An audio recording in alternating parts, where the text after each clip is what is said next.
what I think is lacking sometimes is the appreciation.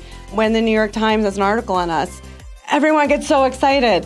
And I just think about a future where if we don't continue to decide as a community to support our local journalism entities, that is one article in the New York Times a year enough?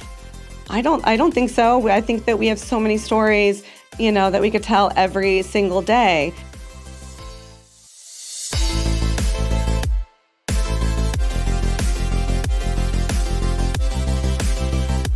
Welcome to Seriously Catherine, a podcast about taking your business seriously, but not yourself.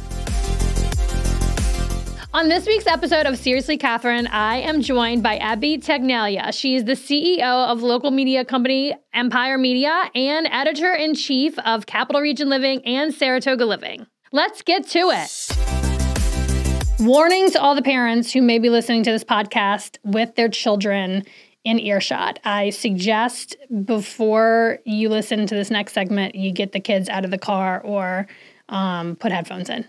This week's hot take is surrounding the elf on the shelf. And maybe you had me pegged, like you thought I was down to play this game of lying to my children about the elf on the shelf, but I'm not that person. I do believe in Disney, all things Disney, but when it comes to Elf on the Shelf, I'm a hard pass. So my mom bought us that book and the elf when Posey was little, and I surely could have incorporated it then, but I was thinking the long game, right? Like, do I have the stamina? Do I have the perseverance to keep this show up for years and years to come? And I knew then that I did not have it in me. So we opted to not do it.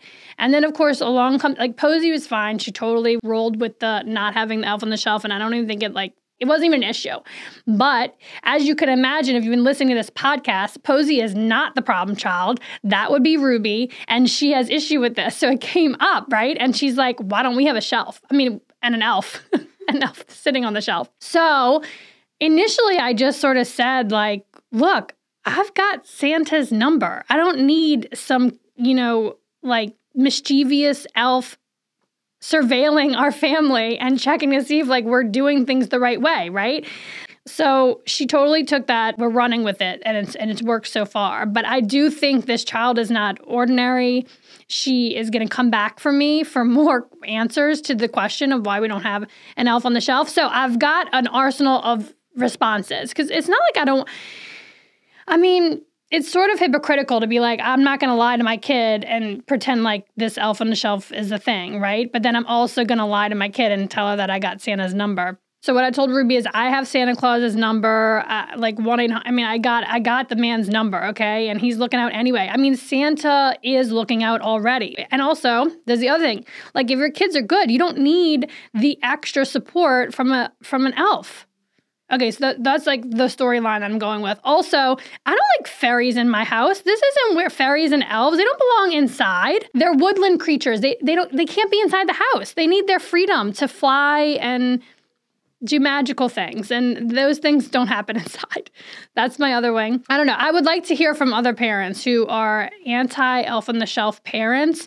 We need to stand together on this. We need to support one another, and we need to just share the strategies here, because I don't know. I have a feeling Ruby's going to run through these. She's going to not eat them up. She's going to be like, I call you out. You're lying. But I do stand by my decision to opt out of this charade, because it's exhausting. And I know I wouldn't be able to come up with creative ways the elf is, playing ball here over the course of 3 children.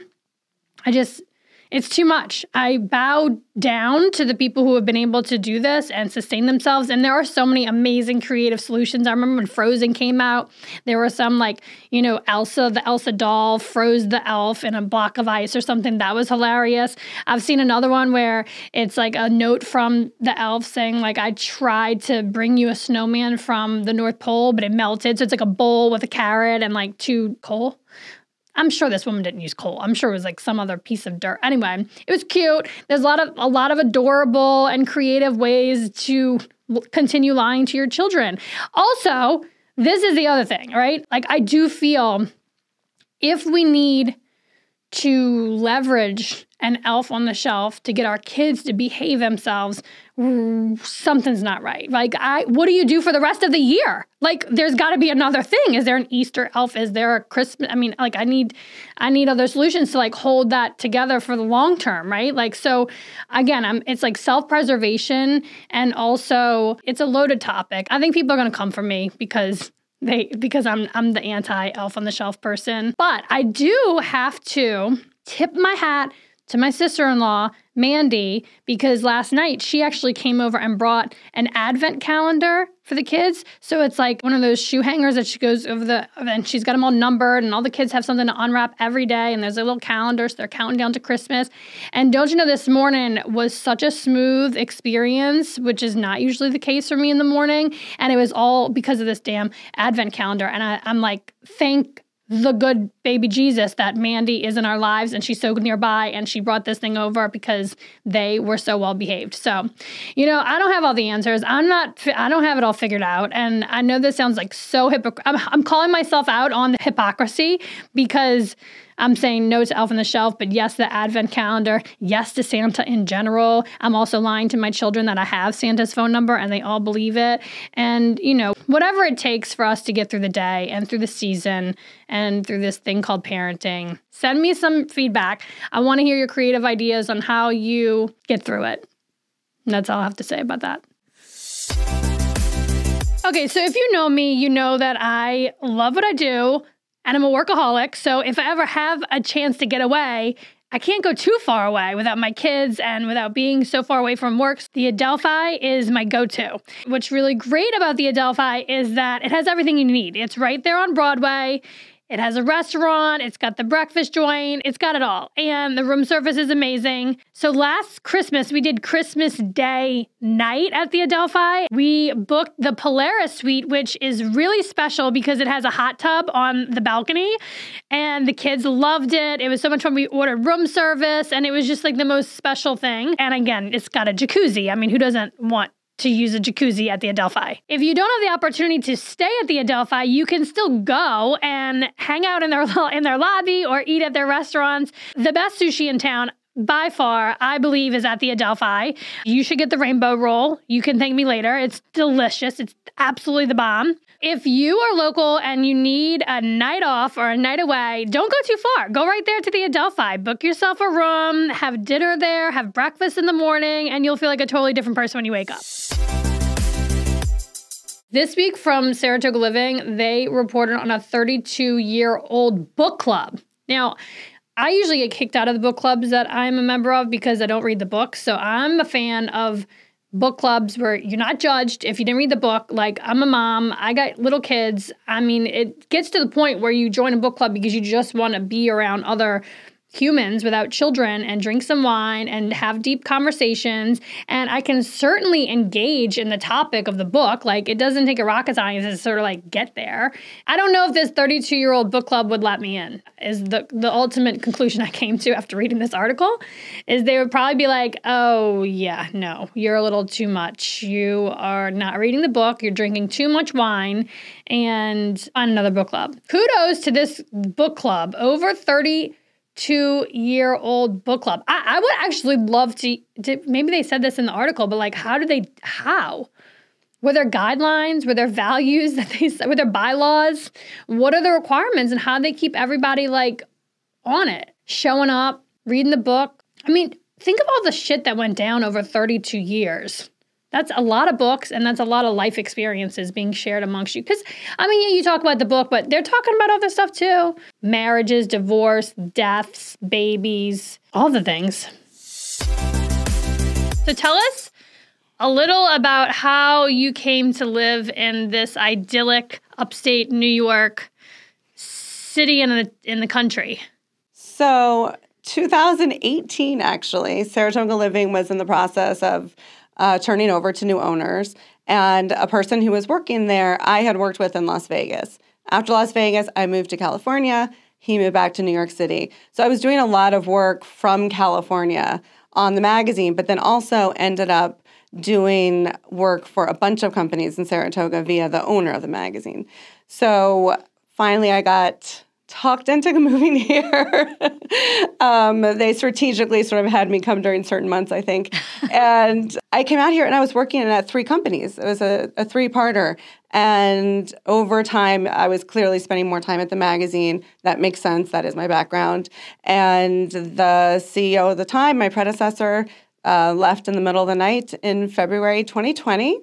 And so I ended up taking over, and 4 days later, we closed the offices, and all of a sudden, I was alone in a town where I really hadn't met a lot of people yet, running this new company, and alone in my house. So that's my cheerful... Like, literally left dead in the night, like, no heads up, or... An Instagram story of a nighttime driving over a bridge, yeah. And you were like, oh my God, where'd you go? Yeah. Well, you landed a pretty awesome job. I mean, I guess in hindsight, we can all say what a wonderful journey it's been, but I certainly was so grateful to have met you. And I think that there is something powerful about an outsider coming in. I mean, I consider myself an outsider. I felt very like, oh, I'm not from around here, sort of vibes when I moved here. And that can sort of startle people and make them feel like they're not welcome, which is the antithesis of what I want people to ever feel around me. You just articulated that very well, and that is a lot of that specific to this area. I had in my background moving to Las Vegas, where everyone's a transient, basically, and to them, it's like, oh, someone new, bring her out to dinner. Who is she? Is she normal? You know, and immediately, and it's just this yes town, and they're open to ideas, and everyone's looking for the next big thing. And then I moved here, and it was a little bit insular, a little bit, oh, we've been doing things this way for so long. Why change it? But I just kind of stuck to who I am and kept at it. And now a lot of those ideas that originally I'd been told absolutely not to, not only are we doing them, but I see companies around town doing them, and that makes my heart happy. Yeah, I mean, you're not imitation. Yes. Okay, but like, let's talk about that. Like when people, because I've experienced this too, where it's like, oh, I had that idea. Oh, I may have told you about this. Wait a minute. Did we have this conversation? And it's always sort of like, I think earlier on, I was sort of like, irritated by it. Yes. But now I'm just super flattered. And if anything, I empower people to go out and do things, which I think is really cool. It's an amazing statement to say that you've chosen to be this part of the community, that maybe part of your role is doing things first, that someone else who just didn't have that personality to do it first is doing it second and in a totally different way. Yeah. It's planting the seeds. I love that. Just planting the seed and then letting things happen the way they're supposed to. And who am I to do everything? I'm only one person, and I'm a mom of 3. I have a husband. I have like a life that I need to also foster. Yes. Cultivate it into a thing that is enjoyable. So I love it. I'm all about like, hey, you got a great idea, go for it. If anything, I just want people to see someone like them doing it so that they feel like they can do it too. I love it. Community support is super, super important to me. Otherwise, I wouldn't be a journalist at a local media company, right? So any of that is kind of our bread and butter. So I love to hear it. This sort of magical thing happened. I was determined to make our events an important part of our company. We have a celebratory local magazine, and bringing the community together is just something I was not willing to compromise on. And so even during 2020, when no one could go, I, at the big screen at Putnam Place, had people come and had the actual programs and had swag from Naira and little things like that. Well, we had our summer event scheduled for June 1st, June 2nd, whatever day that was. And unexpectedly, all of the restrictions were lifted June 1st. So we had this moment of all of a sudden our party was packed. And it was the first year that we had Good Karma Studio. There's amazing acrobatics hanging from the ceiling and doing these kinds of things. I was like, oh, this is like kind of the Vegas vibe I really wanted. And it was just so beautiful because everyone came and everyone was awkward. No one knew how close to stand to people without their mask on. And it was just a beautiful thing. I was like, okay, this is why I'm here. And then from there, it just got better and better and better and better. As I started to meet all the right people and, just do what we were able to do. During COVID, we couldn't do a cover photo shoot, so that we just had a lot of limitations on how many locals we were able to put in the magazine, right? Yeah. And so once we were able to be able, we do our events again and do the magazine the way we wanted, it's been uphill since. So.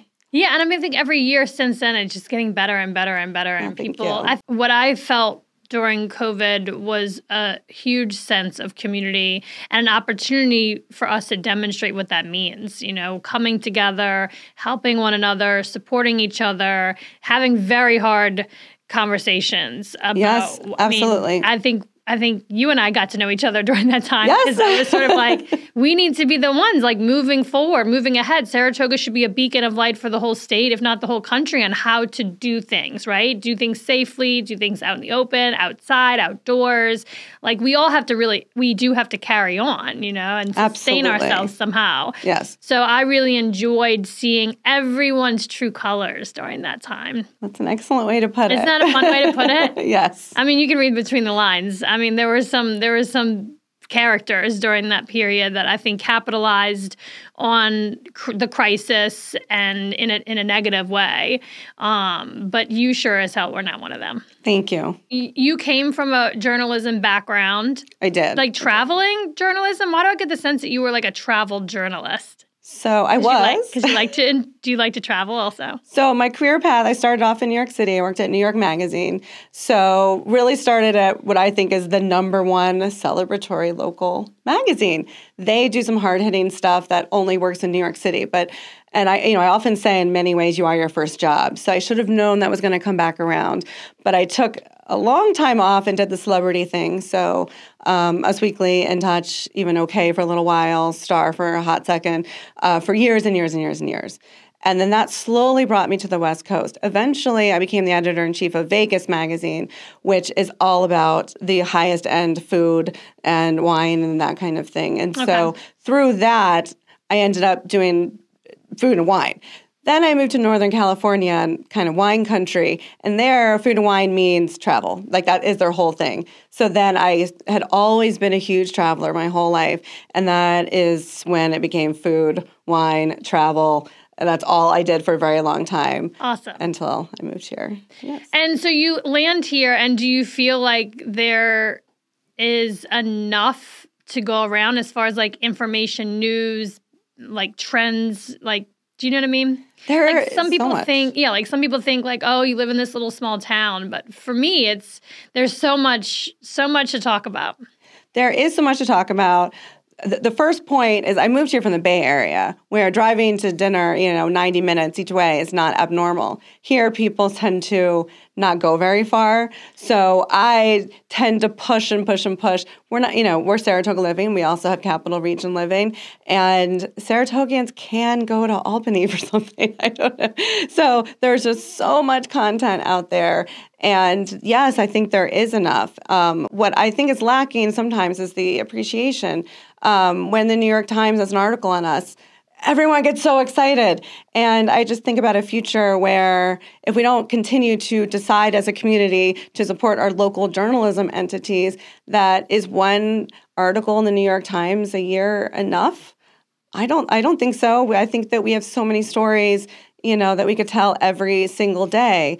And so that's more of my concern. Yes, there's plenty of content, plenty of stories, plenty of local characters to celebrate. We have so much to write about. Yeah. We need to figure out how to stay in business. And that is a decision that as the community, we need to decide if that's important to us or not. Yeah. I mean, I get this a lot when I'm traveling, right? Marcella and I went, was that last year? We went to Austin for a women's conference. Nice. And when we told people there, oh, where are you from? We're like, we're from upstate New York. Oh, where exactly? Well, right outside of Albany, Saratoga Springs. Oh my God, the capital. So I still consider Saratoga Springs a part of the capital region. I will die on that sword. Absolutely. Because I actually had a conversation with somebody and I said, something about the capital region. She's like, well, I mean, you're in the Adirondacks. And I'm like, the foothills of Adirondacks is the capital region. We all have to sort of embrace that and own it. And because when you go outside of this region, we're badass. We're the Empire State. We're near the capital region of the Empire State. We're a big deal. And the faster that we recognize this and support our own, yes, the better it will be and the more impact that we'll have. Absolutely. You've done a lot of different things. I mean, there's no denying that, right? Like, Correct. I think in the past, and I would say, like, I moved here 12 years ago. So 12 years ago, I felt like the magazine, there were some, like, pillar events, and that was it. You have taken a different take. You've kind of, like, embraced the challenge of bringing this publication into the future. Yeah, that's been our goal this whole time. Every single thing we do, is it a short-term goal or is it a long-term goal? And 42% of the people that we surveyed told us that they keep the magazines for a year or longer, many of them forever. And so I want each one to be that coffee table style book, and so we do that 6 times a year. Printing costs and paper costs have gone up astronomically since I moved here. So it really is a lot of those kind of belt-tightening decisions as well. And then to make up for that, we do our Substack, which you guys are very familiar with, 3 times a week. And, our social media is active. And so we try to balance both of those, having that celebratory coffee table book and then being on top of what's going on in Saratoga as well. Like, why do you care so much about getting these really amazing stories out into the world? Well, my journalism origin story, I can start with that. My earliest diary says that I was going to be a writer. And it actually says something like, fill in what you want to be when you grow up. And I didn't say I want to be a writer. I said, I am a writer. And so wow. I have known my entire life, and that's just who I am. And I feel like a lot of journalists have that very contradictory part about them. Oh, it's so hard. It's underappreciated. It's so many hours. It's dying. What do we do? How do we get the community to get on board? I'm just going to run and do it anyway, Yeah. Because it's who you are. It's truly, truly who I am, and it's why I'm here. When I talk about my passion, I hope that the takeaway from someone hearing that is, oh, well, what is my passion? And let me go do that, because I truly feel like we all are here for a certain purpose. And we did talk about that a little bit earlier when you said your purpose might be to do something first, and someone else's purpose might be they have something else that they're focused on, but they needed that first person. Now they're going to do this thing, something, totally differently. I think truly our goal in life is just to find out what your purpose is. And I was lucky enough to know mine when I was very little. Yeah, and then I mean, for me, I just love listening to stories and hearing stories and the authentic, honest, real stories is just so intriguing to me. And then I'm also very skeptical, so I'm constantly digging deeper and deeper and deeper. You have to be a special sort of psycho to do this for a living. Yes, I'm like, I live that every day. Yeah. I can't watch TV without pausing it, going down the rabbit hole, trying to Google everything. And, fact checking. Yeah, oh yeah. What would you say is specifically to Saratoga, what are your challenges? Well, our biggest challenge as a company is educating people that local journalism is something to be saved. Whenever we throw an event to help us literally keep the lights on, people, where are you donating this money? We are the cause. In a way, it's almost crowdsourcing, saving the media company, which is why I say that we have to kind of decide as a community sometimes. But our events are a really fun way to get the community together, and they really help us. So as we move forward and print journalism is sort of waning, there are other ways that journalism itself can keep the community together. So we need to, support some of those things. I love an event, and it's just a great opportunity to dress up, get out on the town, and network. I'm a big, big believer in your net worth is your network, and being able to meet people face to face is like nothing else. I totally agree. And then, we also take the pictures and people get to see themselves in the magazine, and then they, slowly learn even more people. It's a great way to be involved. It's a great way to meet people and get involved. So tell us your most memorable Saratoga Living cover person. You've had some pretty amazing covers. Like I'm sorry, but the latest one on this is like gonna stamp us. But the latest one, what's his name? Tim Pink? Tim Pink, yep. He's adorable. Is he single? I believe so, but I don't know him on that personal level. Oh, okay. Yes. Because he recently shared a post or something, and he kind of just said people have given him shit for what he does. He's a dog walker for a living. And really miss that. I'll never date you. I would never, that's not a real job. And I was like, Tim, I will find you a date. Wow. I'm taken, but there are, and he's very tall. I've met him like one time at the tap room once. I was like in passing. He's tall. He's handsome. Yes. Like I think I could get Tim a date. Which also brings, okay, anyway, answer the question. This is what I do. I'm not that I'm not a good interviewer, but we go off on tangents. So we've had a lot of great covers. The one that we got attention for all over the world was Dave Matthews. Again, we did not interview him. It was during COVID when it was, who do you put on the cover if, who has supplied art is what the term is. And so we found someone with this amazing photograph of Dave Matthews that we put on the cover. We got it off of Twitter. And we collected stories. And we did get some of the members of his band. And that sometimes, especially from guys, you don't always think about guys keeping the issues of the magazine, but they say that they keep the track issue and the Dave Matthews issues. So that makes me feel great that, we do have men and women who read it. As far as my most memorable interview was probably Owen Wilson. I think it was at the tail end of COVID, or I forget, but I remember those days when What's Going On in Saratoga was smaller and, it was just, Owen Wilson's here, Owen Wilson's there, and this excitement. And it was kind of the first time that the community kind of came together. And yes, some of it was coming together over complaining about traffic and things like that. But it was still, we were together again. Yeah. And so I really, really wanted him on the cover and worked very hard to get it, trying to explain to these Hollywood publicists that he needed to be on the cover of a small town magazine. Then once I got him on the phone, 12 hours before deadline, I think. He was great, and he was just telling funny stories, and he wants to come back for track, and he genuinely had a good time here. I mean, you could tell. Yeah. So that was fun. It was a big deal, and I think it got people out to see him or run into him, and it was great. It was great for the community. Like, let's get another movie filmed here. I wouldn't complain about the traffic. I thought it was wonderful.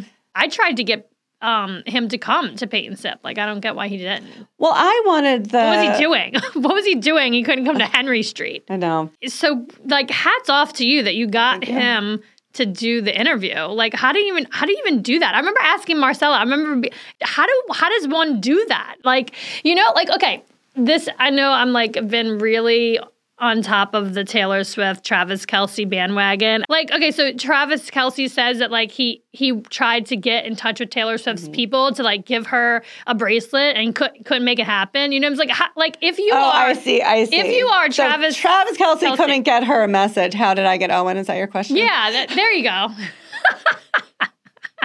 So you basically go to their PR person, and it sounds like, oh, she just sent 3 emails.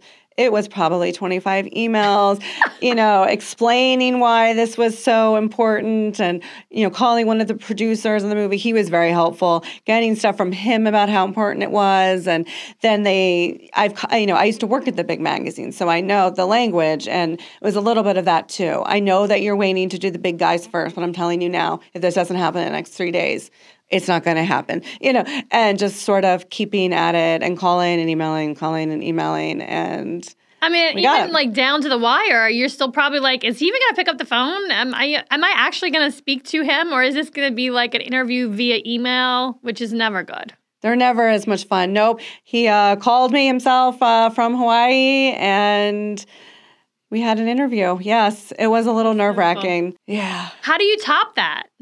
I don't know what's coming up next. What are we going to do? I know. And I don't, he had such amazing things to say about Saratoga, but most of the time, local magazines like to see the people that they know on the cover. So to me, topping it in different ways are some of the local characters that we've had. Like Tim Pink. Exactly. Doing Tim Saratoga good. Pink. Some of his videos have more than 1 million views. Yeah.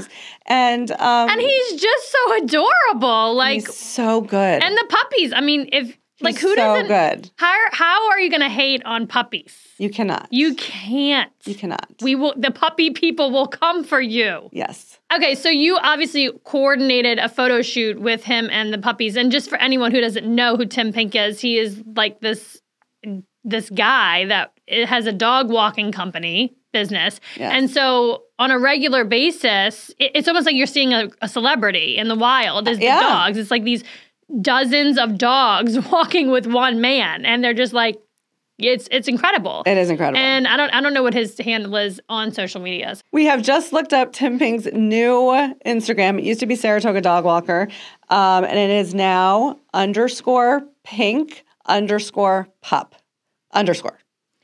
So a lot of underscores there. So the reason behind that, though, is important because he built like a, well, I'm sure you can also read the article because it's going to explain it, but he built this like.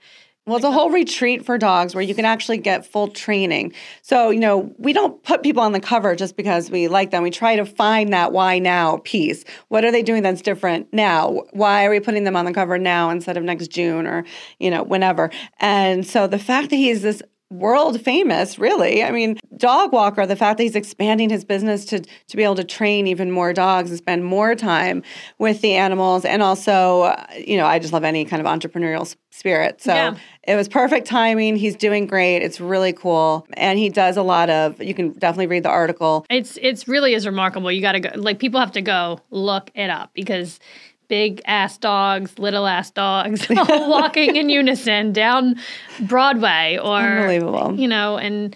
And like people stop and take pictures of them and stuff and they just don't even acknowledge. It's like their leader is Tim Pink and they don't acknowledge anyone else but him.